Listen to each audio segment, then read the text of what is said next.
Dr. Love, you're live. Hello and welcome to the Dr. Love Show. I'm Gabby Love, an international love coach and matchmaker based here in New York City. This series of shows came upon when my investor mentors told me that it's time to start branding the Dr. Love name. I'm currently working towards my PhD, and my focus is marital satisfaction and personality types. After 13 episodes, we will be pitched to television, so I thank you all for being here with me on this adventure. Tonight's topic is how to use your AlphaLovve and LadyLove to make or keep your relationship sexier, more dynamic, and healthier. Most relationships, independent of sex or sexual orientation, contain two powers and often are misunderstood and mishandled. For the sake of this discussion and program, we will name these forces AlphaLovve and LadyLove energies. That stands for the man and the female energies within the love unit. Contrary to popular beliefs, these energies are not naturally in opposition or at war. These forces can be equally intense and important, although not necessarily in the same emphasis, style, and/or priorities. Properly understood, orchestrated, and integrated, these forces can combine to make a relationship more solid, enticing, and nourishing. Improperly understood, suppressed, or denied, these forces can cause a relationship to go sour, become toxic, and possibly even explosive. This show will explore how to enhance the former and eliminate the latter to make our relationships more sexy, healthy, and dynamic. No matter how much you know or how much you experience, how much experience you have in any field, it is always wise to sharpen your saw. The Dr. Love Show invites you to join us to sharpen your loving skills set. To help me with this topic tonight, I've invited some wonderful guests. First, we have Melissa Manchala, who is CEO of Data Velocity, an IT and support company based in New York City. Data Velocity is the only woman-led IT solutions and services company that optimizes and manages networks for companies preparing for growth and needs that better platform to do so in the workforce, where technical expertise is pivotal and quick response is absolutely paramount. Melissa's job is not easy. She is what I call an alpha female, and all of us today know many alpha females all amongst us. In fact, when I work with a lot of women here in New York City, it can become a problematic issue in relationships. So I'm really excited to have such a powerful woman like Melissa on board tonight, who is the powerhouse of a huge corporation herself and also manages 4 children at home with her husband. So I'm so excited to have you here, Melissa. It's really an honor. Thank you for being here. My second guest is Terrence Cash, who is the chairman and founder of the Green Light corporate family and its leading companies. Terrence is also the business coach that I chose to hire this year to help me with Love Enterprises. He is a seasonal serial entrepreneur, an accredited private investor, a philanthropist, an author, and a coach, as well as a public speaker. With 25 years of experience and success in business, with offices based right here in New York City in the Times Square area. My third guest is my lovely co-host and producer, Kirk, who is an empowerment educator in Orlando, Florida. So let's start with our married expert, Melissa. What qualities does your husband have that make him an alpha love power in your marriage? Hi. Okay, so I once heard that men of quality want to profess, protect, and provide, the 3 Ps. And that is probably what my husband, those things is what he does that make him that alpha love power in our relationship. He has never from the beginning been shy to profess. He's always telling me he loves me. He's always leaving little cards on my pillow, gifts, always expressing how he feels about me. He's always very protective of me, but not in a way that's smothering, because I'm very independent, and he lets me be as independent as possible, but he protects me in a way that makes me feel comfortable as well. And he provides.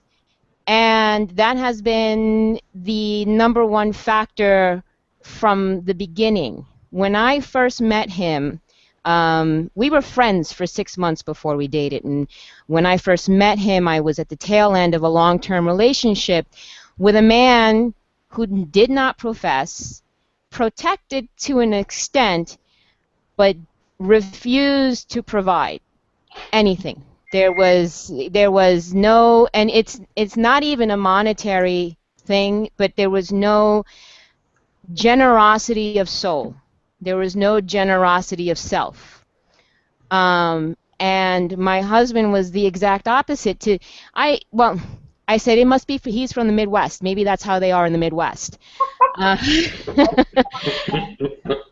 just attribute it to a Midwest quality, and that has worked extremely well for us. I'm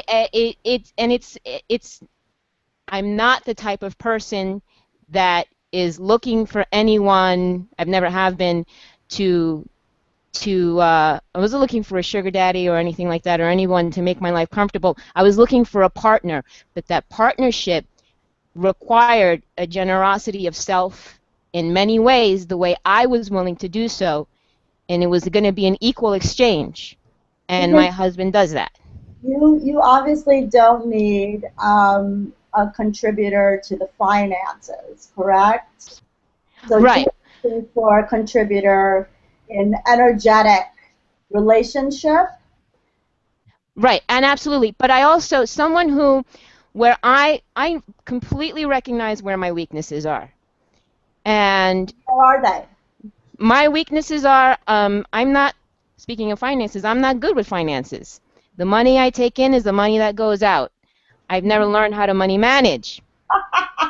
It's just the way it burned a hole in my pocket. I used to earn good money, but I never had enough in the bank. I did not know how to do it. So my husband manages the money because he knows how to do it, and he doesn't berate me or anything or expect me to learn how to do it. I let him take care of it, and I have other things that I'm better at. I am one of 4 children, and he was raised basically as an only child because his older sister is about 8 years older than he is. So he never saw how children were raised. He never really had any experience with children of any kind because he was also the youngest cousin. So he takes care of the finances. I have input, clearly, major input of what is it we want to accomplish. The broad ideas. I do the down and dirty work and the raising of the children, and he takes the lead from me. Of course, we both collaborate on that as well, but he knows that he takes the lead from me on that, and I take the lead from him on the finances. Wow. So it's an understanding that both of us have weaknesses, and it's not, oh, come up to the bar. It's, okay, I'll pitch in where you are slow, and you'll pitch in where I am. And it's a partnership.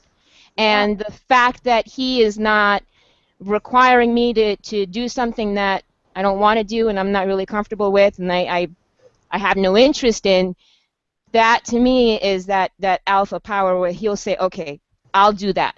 I got it.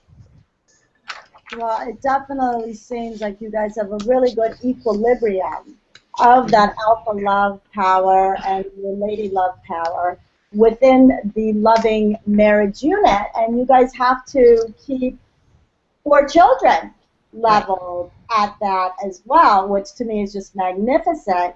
And since I do work with a lot of very powerful women in New York, that a lot of times I have to do a lot of alpha female coaching.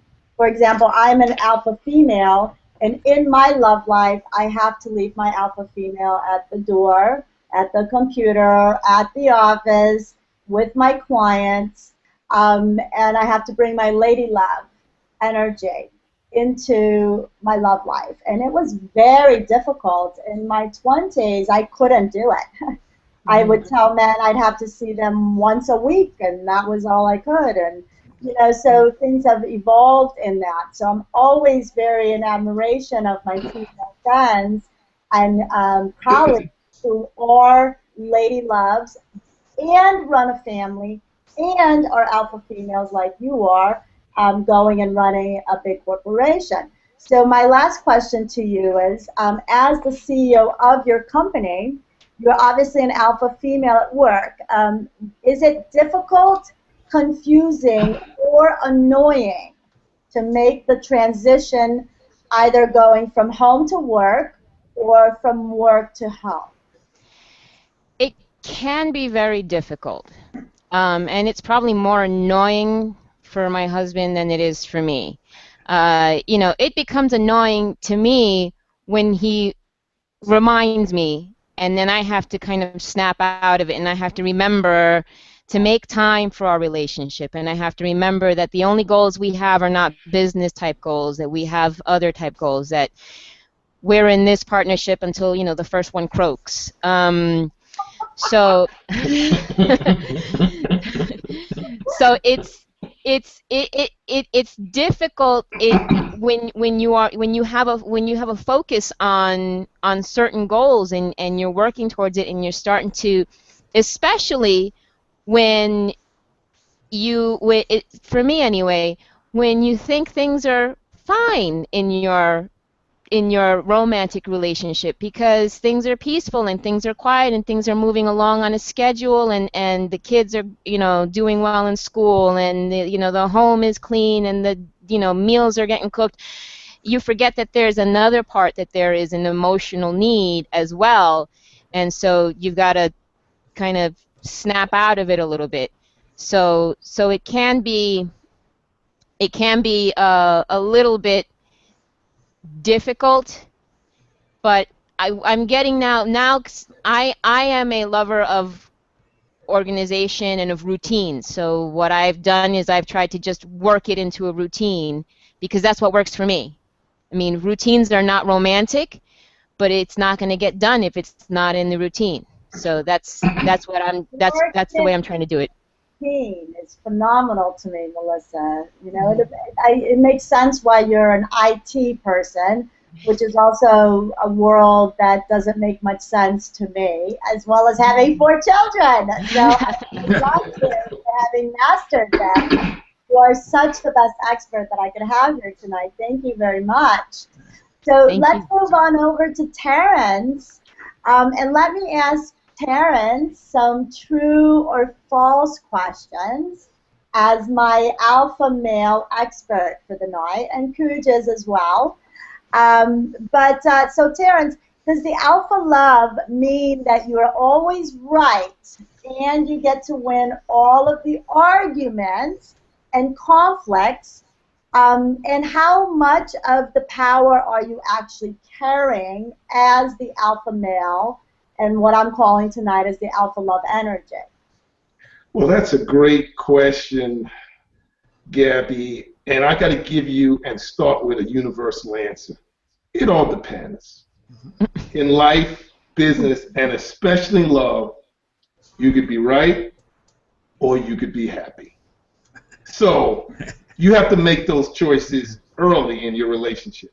If you want to be right all the time, usually that runs in a course that is completely contrary and in contradiction to being happy, usually. Those two usually are mutually exclusive. So you could be right or you could be happy. Now, also as you look at being right, you have to ask yourself the following questions. You know, when you ask a question, Gabby, especially in love, there's always three answers. There's the wrong answer. You look fat in that dress, love. There is the right answer. I prefer red on you. And then there is the answer you really should be giving, which is the really right answer, which is not only do you look fantastic in that dress, you absolutely look marvelous. Of course you don't look fat. So you can have the wrong answer, the right answer, and the really right answer. And so most alpha men would be well served in their love life to give the really right answer, as opposed to giving the wrong or the right answer. So that's one level up. Another thing you have to look at, you know, there's an old saying, you know, you can say and do whatever you want. And people say that in relation to their status as American citizens. I can say what I want. I can do whatever I want. And they say that in relationships. I'm a grown person. I'm a grown man. I'm a grown woman. You know, I make 6 figures. I make 7 figures. I've made 8 figures in my career. I can say and do whatever I want. And you know what, guys? That's absolutely true. But there's a little third part of that phrase that always gets left out. You can do and you can say whatever you want in your relationship. But here's the last part, guys. If you're willing to deal with the consequences. And most people aren't willing to deal with the consequences. Yes, I work with a lot of men that that they start living the relationships in fear of living with those consequences. And half of my work is to teach people to like live in the moment, and let's not make it so where you have to live in the consequences. You know? Oh, absolutely. I mean, for better or for worse. And the alpha male are always aware of that territory. Yes, you have to be in your zen, your chi, Gabby. You know, everything has got to be feng shui, right? I know you're a big fan of feng shui. So everything's got to be feng shui in your relationship. At the end of the day, for better or worse, the past always loses out to the future. So one of the things I tell my clients and friends is stop taking titles from the past, your past relationships, your past hurts and betrayals and disappointments, and tossing them in front of you as your new future, because you're just going to rehash. And you know the sequel always sucks, right? The sequel always sucks. Whether it's a movie or a relationship, if you're taking a title out of your past and throwing it in front of you, and that now becomes your future, you're not going to be happy with that. So at the end of the day, since the future is going to win out anyway over the past, you should be sowing the seeds of your success. And again, we've talked about it, Gabby, at our last Summer Friday Nights event. We talked about this to a live audience, that most people, unfortunately, are sowing the seeds to their absolute destruction in the relationship. I listened to Melissa, and I couldn't agree with her more. Basically, it seems like her and her husband have found a way to give themselves the opportunity and the permission to be themselves. And you are always going to be your happiest when you are you. I mean, it's a lot of overhead, administration, energy, and resources to be somebody else. I don't want to be anyone else, good, bad, or ugly, than Terrence Cash. And so I've listened to Melissa, and I'm hearing about this wonderful kind of dance that her and her husband had. You know, no one wants to marry or be in a relationship with themselves. I'm being honest, because 1, you're going to get bored. 2, you're always going to be mad at yourself, and I mean, you know, who can you blame but yourself, because you're in a relationship with yourself. You want the commonality of your differences to come on board. Melissa said, I'm not good at finances, guys, but my hubby, he is a Zen master at finances, so he does the finances. And she's good with that, and he's good with that. Now, maybe there are other areas, I'm sure there are other areas, that Melissa is superior at, and her husband falls back and takes the back seat to that. So to me, that's all about giving each other permission and the opportunity to be yourselves. I've been married twice. I've been divorced twice. I'm in a committed, positive, and productive relationship now. And the number one thing that makes us the happiest is that we give each other permission and the opportunity to be ourselves. So that's, to me, what it's all about. But as an alpha male, you can't choose to be right if you want to be happy. So guys, if you want to be right, you can be right. But you're not going to make your lady happy. You're not going to be happy. And ultimately, that relationship is going to be apocalyptic, right? It's going to end badly. You know, so nobody wants that. So rather than be right, tell yourself, talk to yourself. Do whatever you got to do. Be happy. Say, okay, I could be right, but I don't want to be right. I want to be happy. Yeah, the way I look at it is exactly like how Melissa said. It's really not equal. He has his strengths. The LadyLove has her strengths, but it's equal in magnitude. But the strengths are not equal. Does that make sense? It's different, but the magnitude and the strength for the energy for the relationship is equal. But what the equality is they're on different measures. She has her skills and her gifts, and he has his skills and his gifts. Let me ask you one more question. What does the alpha love power in a relationship mean to you as an alpha male? And I think you just kind of took that on with what you said. Not being right, like to choose to be happy more than being right. I also want to extend that to the alpha female energy too, because I think that what I've worked a lot is that the alpha female also can work on that. That often seems to be a problem that arises, is that you nailed it about being right versus being happy.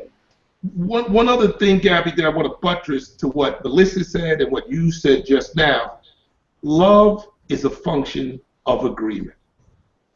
If more couples conducted their love affairs like their successful business affairs and partnerships, you'd have a lot more longevity, happiness, because at the end of the day, you know, men lie, women lie, but numbers, facts, and results don't lie.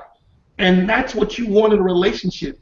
You know, it's not you're staring lovingly in each other's eyes and you hold hands, you sing Kumbaya for the next 30 years. Things got to get done, right? Melissa has 4 kids. Those kids have to be, you know, raised and reared, and character has to be imprinted in them, and they got to go to great schools and go to great jobs and hopefully take care of their parents when they're rich and famous, right? So, you know, so they can live a life of luxury without having to work for it. That's not going to happen unless the results show up. The way I look at it, Gabby, when you back up for results, results come from committed relationships. Committed relationships come from accountability and responsibility. And so if you want a committed relationship, you want a productive relationship, you better have commitments. And if you want commitments, both parties got to be accountable and responsible for the results they're going to they want to create. The future is a possibility that hasn't happened yet. That's the beautiful thing about the future. It doesn't exist. You create it. So you can have any future you want with your mate, but you have to be able to create it. I love that. Thank you. And one thing I'd like to add is you have to also be cognizant of the fact is that the only thing that is constant is change. Circumstances will change, your life will change, you yourself will change, and so will your mate. And so something that was very important 5 years ago may not be important today, will even be forgotten in 5 years. So you have to be willing, first of all, to communicate that to your partner, and then be willing to accept that from your partner and work with whatever that change is into that harmony back again that you've always had and been working to maintain. And I feel part of the female alpha love is, for me anyway, is the requirement to have that harmony and to require the partner to work towards achieving and maintaining that harmony at all times. So I require from my husband the honesty. I require from my husband the ability to accept my changes just the way that I give him those things that I require. I give him the honesty, and I accept whatever changes, and we work together to integrate those changes into our lives in any way. Now, Melissa, do you feel like you say you require that and you guys integrate it well? Does that seem very organic, or do you go about it by what I call authentic relating, which would be just good communication skills? Do you discuss these things, or do you guys seem to be very in tune, that you just get each other? Elaborate a little bit on how you go about that way. It's usually a discussion. I mean, if it's something small like I don't like that flavor potato chip anymore, then that's all. That's not a discussion. But if it's something, you know, larger, that's a little bit more impact, then that's a discussion. And it usually comes about when one or the other partner expresses some sort of either confusion or displeasure, or wait a second, how come that was important and I'm trying to make it important and now you don't seem to care. But the having that conversation, having it without anger, having it without you know, any sort of negative emotional outburst or anything, and keeping it controlled, and it's taken us a little bit to get there, but now we're there. Beautiful. I think this is what some of the single women I'm working with right now, I'm saying that it takes authentic relating, not shutting down or tiptoeing around what your needs and desires are. It has to be communicated. And no, I love saying this. Right. I don't beat around bushes, and that's one of my #1 pet peeves. I will tell you what I feel, and what I feel is what you will hear from me. I am very direct, and I don't make any nuance. There are no nuances to it. This is what I said. This is what I meant. And I expect the same back, because if I don't beat around bushes, I don't want to have to chase around to find out what the real meaning is. It needs to be an equal honesty. I feel healthy relationships in 2015 cannot beat around the bush. Authentic relating is absolutely necessary. The healthiest couples I have met in the last decade are very comfortable with their authentic relating, and it's not always a comfortable road. It's not always comfortable, but they're comfortable in actualizing the conversation, because communication is absolutely necessary. I have a program now called Communication Nation that targets this, and authentic relating that targets it in another arena. But let's move on over to Cooge and see what Cooge has to say on some alpha male energy.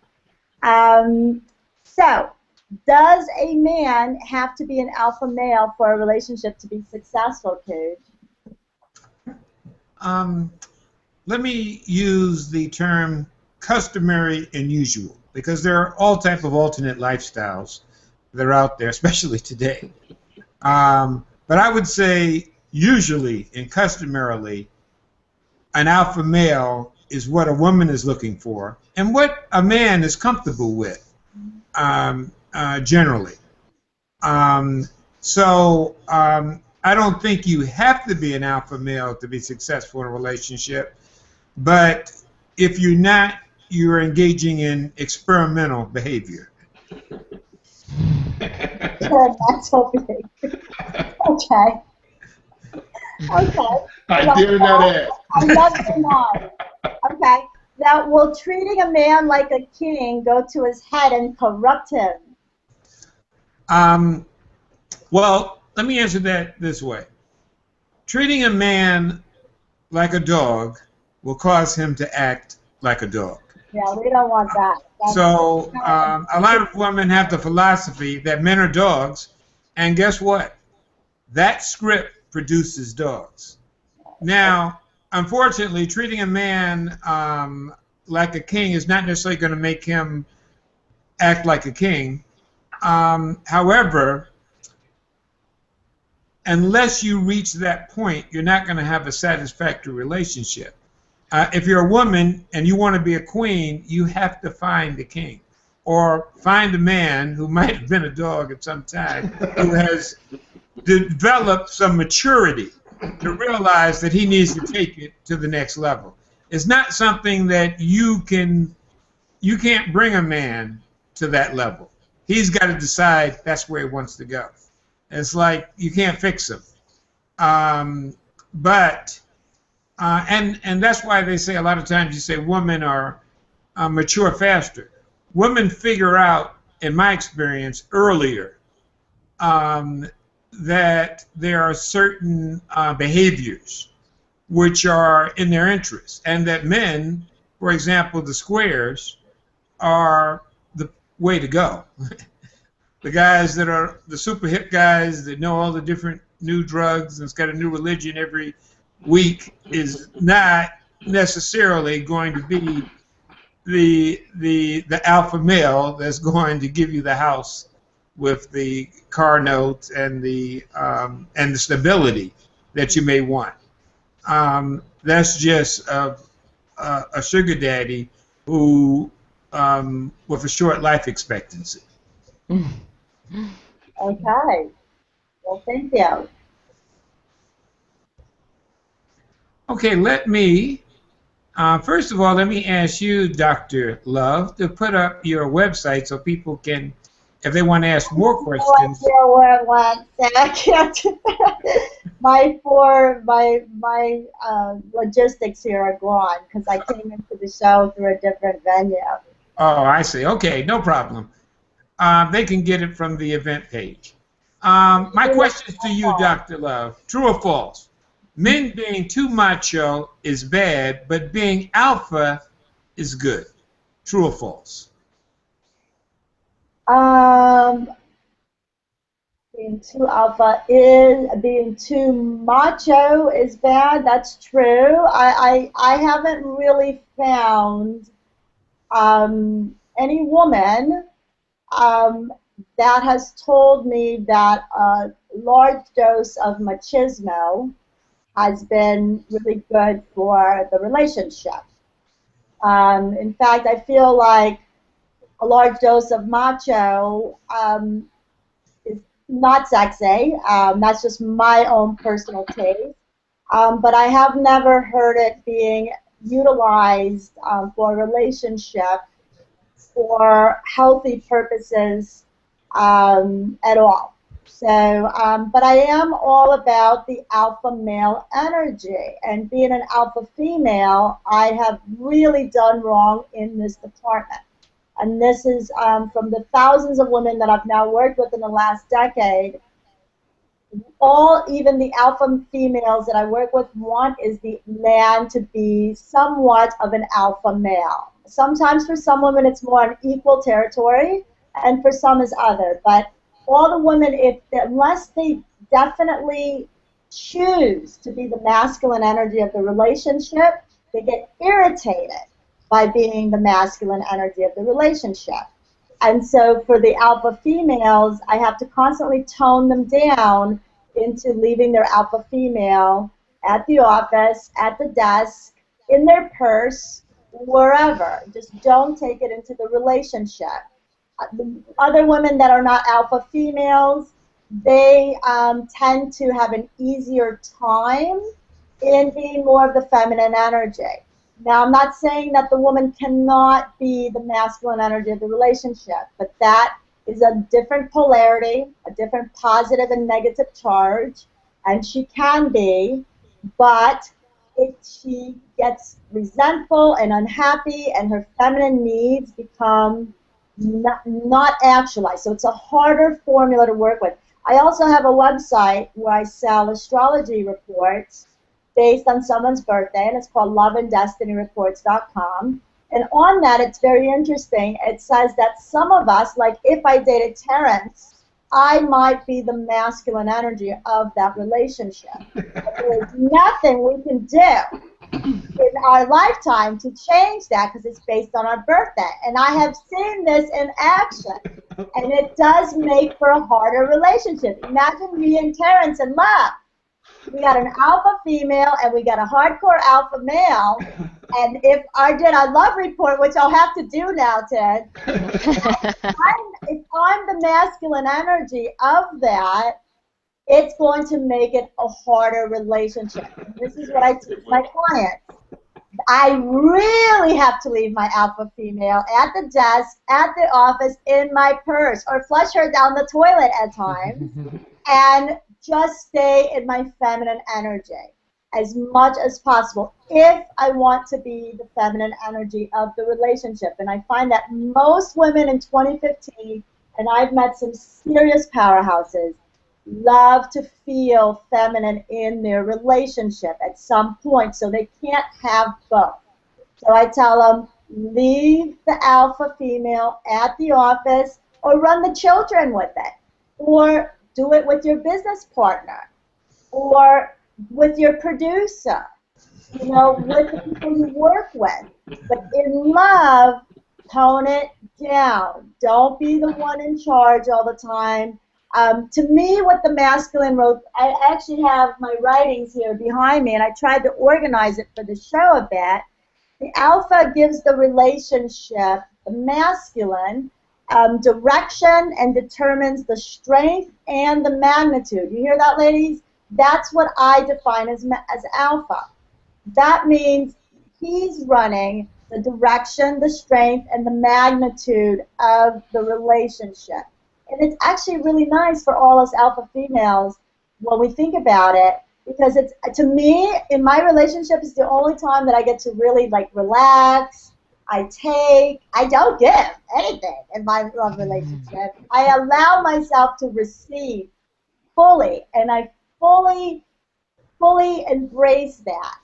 Now, when it comes to the logistics of the day-to-day love life, you know, and the making plans and all that, you know, I'm very good at that, and I try to be more fluid in that with my partner. I try to, you know, but I have to consciously work on it, and I feel that all the alpha females that I work with have to. Now, the lady loves that are out there that aren't alpha females, they more naturally, they're assuaged into this energy, just energetically anyway. And I feel like those women can sometimes be a lot more successful in their love lives. It's a little bit harder for the alpha female. And I don't know if any alpha female out there would disagree with me. You know, it's not as easy flowing. And it takes some conscious effort like Melissa has done with her husband. She conscious, and they're very good at authentic relating. It's not easy, ladies. It takes communication, and it takes a little bit of consciousness into it. I also say that the alpha is in charge of the dedication.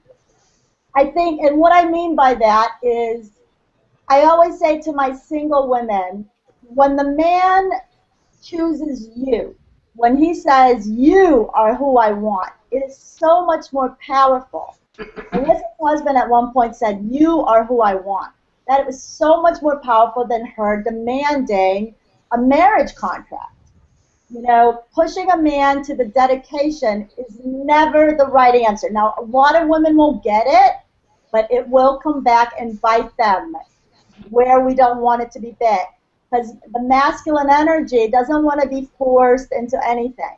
So at one point, Melissa's husband said, you are the woman I want. You are the one I want to raise kids with. And ladies, when you let the man run and dictate the strength, the magnitude of the dedication of the relationship, it is just much more secure and firm and stable. Also, I say, let the man dictate the relationship adjustment. Oh, I love this one. I came up with this one because I have worked with all these single women, and a lot of them are dating on Tinder in New York, and they're like, well, I'm just going to dump him, or I'm going to tell him, like, this isn't working for me. And I'm like, yeah, right. You're the one that's going to suffer. You're going to be the one obsessed on him. You don't really want it to end. You just aren't willing to do wife energy like Melissa is, which is authentic relating and saying, look, dude, I'm not happy with you dating a bunch of other women.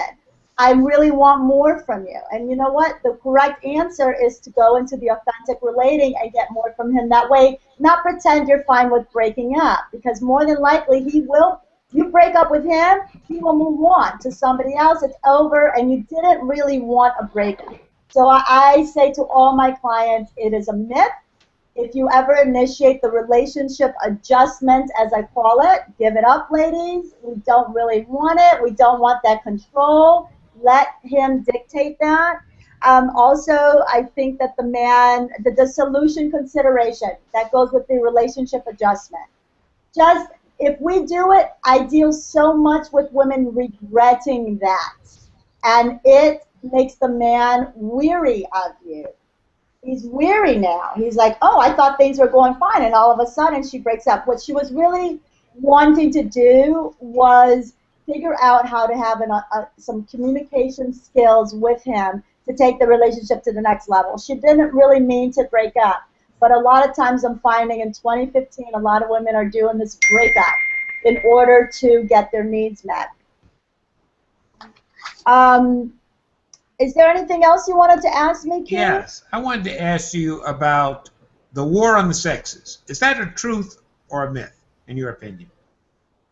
Well, you know, in 2015, the war on sexes, you know, it's a myth. I mean, I would suggest that anybody, if there's a war of sexes going on in their love life, that's just not the right relationship, period. I don't think any loving relationship should be going into war at all. Now, I do know a lot of people that are married are in war, and a lot of relationships that are in war. And I attribute that to people that don't know any other way of communication. So that, I throw them into my communication programs, first and foremost, because there are a lot of people out there I find and I work with that just don't know how to communicate properly, so they choose to be at war, or to fight, or to be annoyed, or mad, and ooh, boo-hoo to me, you know, and these take on these energies that are just mythical to me. It's like they're bull. And to me, they're wanting to connect with their partner. That's what they're really wanting, with the boo and I'm mad at you and this. They're wanting connection. So I say figure out how to be wife energy and husband energy, because wife energy and husband energy have figured out, if they're in their light and if they're healthy, how to connect. And that's where I feel the issue is. So any war goes to communication, resolution. I also find that the big war on sexes, I don't like to look at it that way, but what I find with me, the war as a psychologist with people can stem from the women being a little bit too sensitive in 2015. Whether they're single or they're married, I feel like that causes a lot of war in relationships. And we allow ourselves to be too sensitive because that's what a girlfriend is for. Oh, he didn't call me back today. Oh, what a jerk. And we victimize. We victimize the women and friends because all we're doing is we want to be there for our friend. But we're making it a bit of woos to me. And I find that a lot of women are taking a lot of these sensitivities that they are allowed with their girlfriends. Oh, he was mean, and this, and they take it into their relationship a little bit too much. And so I feel like I'm constantly, I always teach my women how to be these strong forces and to not be quite as sensitive. I've worked with a lot of men these last few years, and they're not sensitive when it comes to love. And they have a much easier way of going about it. Now, the war of the sexes with men stems from, and I'm urging the men in 2015 that aren't married to stay engaged in the relationship versus taking off so quickly. In marriages, I tell my married, don't check out and just blame it on her, or she'll figure it out, or she's in a bad mood. No, engage. engage. Do the communication nation, authentic relating with your wife instead of just writing it off but still holding in all of these annoyances or resentments. I think it's very important. Communication in the last decade we've watched on TV, it's been huge. I don't think much has changed in 2015. I think that's where we all find our relationship stealth and our health. And I do find that the men should really, I look at the AlphaLovve as the relationship stealth and the LadyLove as the relationship health. Ladies, like, we are in charge of the emotional security, the emotional intelligence of the relationship. And like what Melissa's doing, you know, the man, her husband is running the stealth, the money, he's organizing all that, but she's keeping the relationship health going. And I feel like that's a very good formula.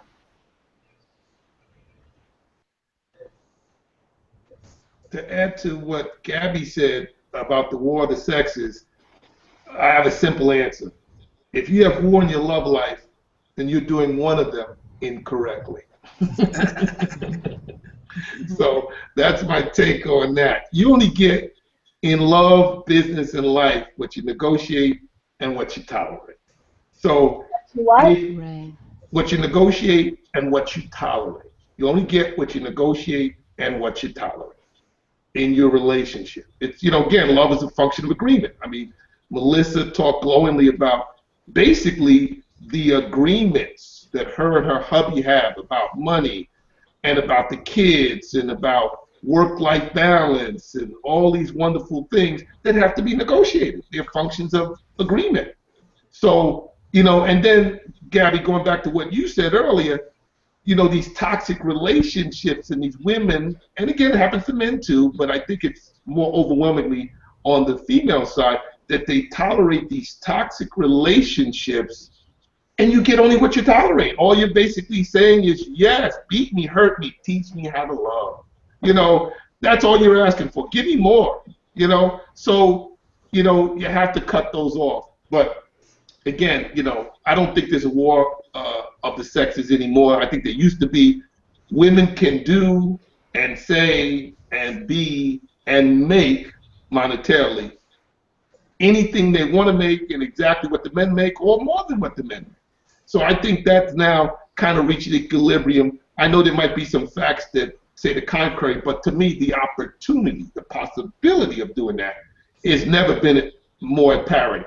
Maybe some of the numbers are still in favor of the men, but I think women have the opportunity and the possibility to do whatever they want to do, and hence that whole alpha female thing.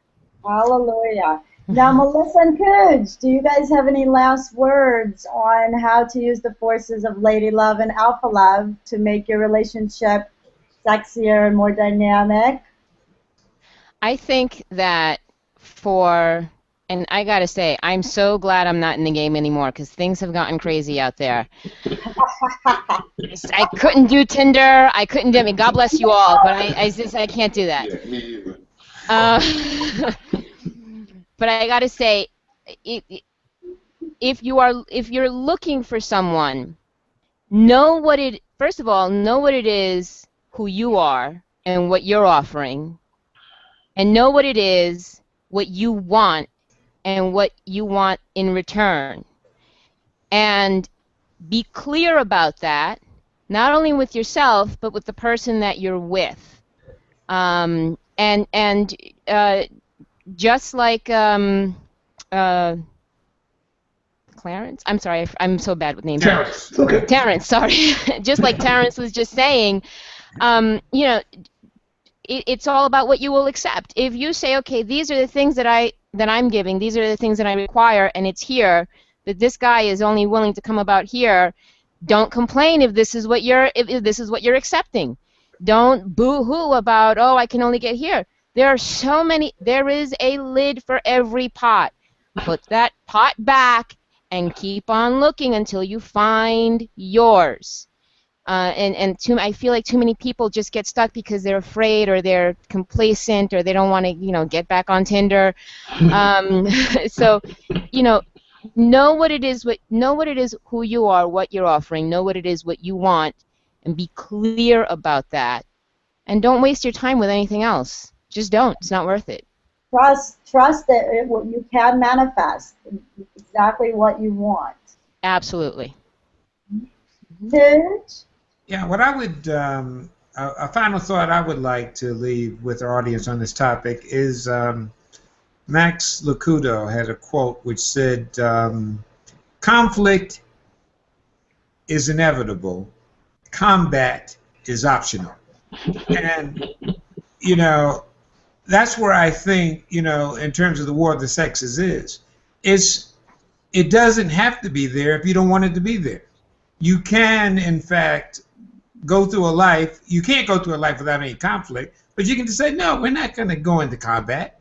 We can have disagreements, but we're not going into combat. There's a great movie. There's a great movie out now called Trainwreck. If you haven't seen it, it is brilliant, and it's on this topic. Amy Schuler, she really plays the alpha female. Her dad tried to turn her into an alpha when she was a kid, and she becomes an alpha, but she's not happy.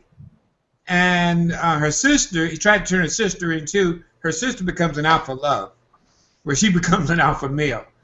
And she becomes a dog, you know, the one night stands, the whole deal. So she doesn't recognize true love when a class guy shows up. She doesn't know how to deal with it. And they wind up going to war because he makes the mistake, which is usually not a mistake, but he makes a mistake of saying, well, my parents said, don't go to bed mad. Talk out your problems. And then, you know, it'll make your relationship happy. What he didn't realize is he had an alpha,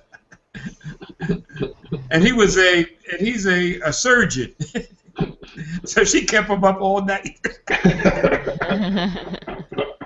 It's very funny, but it shows you what happens when you engage in that experimental behavior. And I'm not going to tell you how it ends, but it's a good example.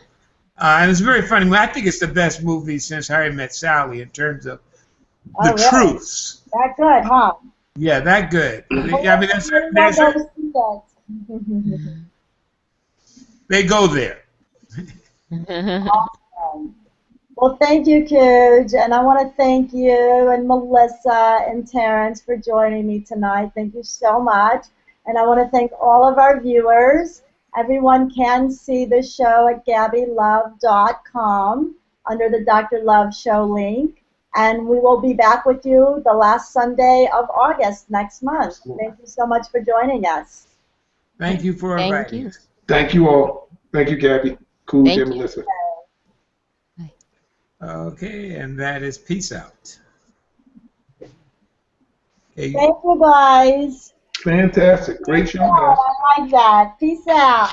Thank you very much, you guys. That was really great. I'm glad we pulled that together. I had an interesting day. I'm sorry that I wasn't able to do a run through today.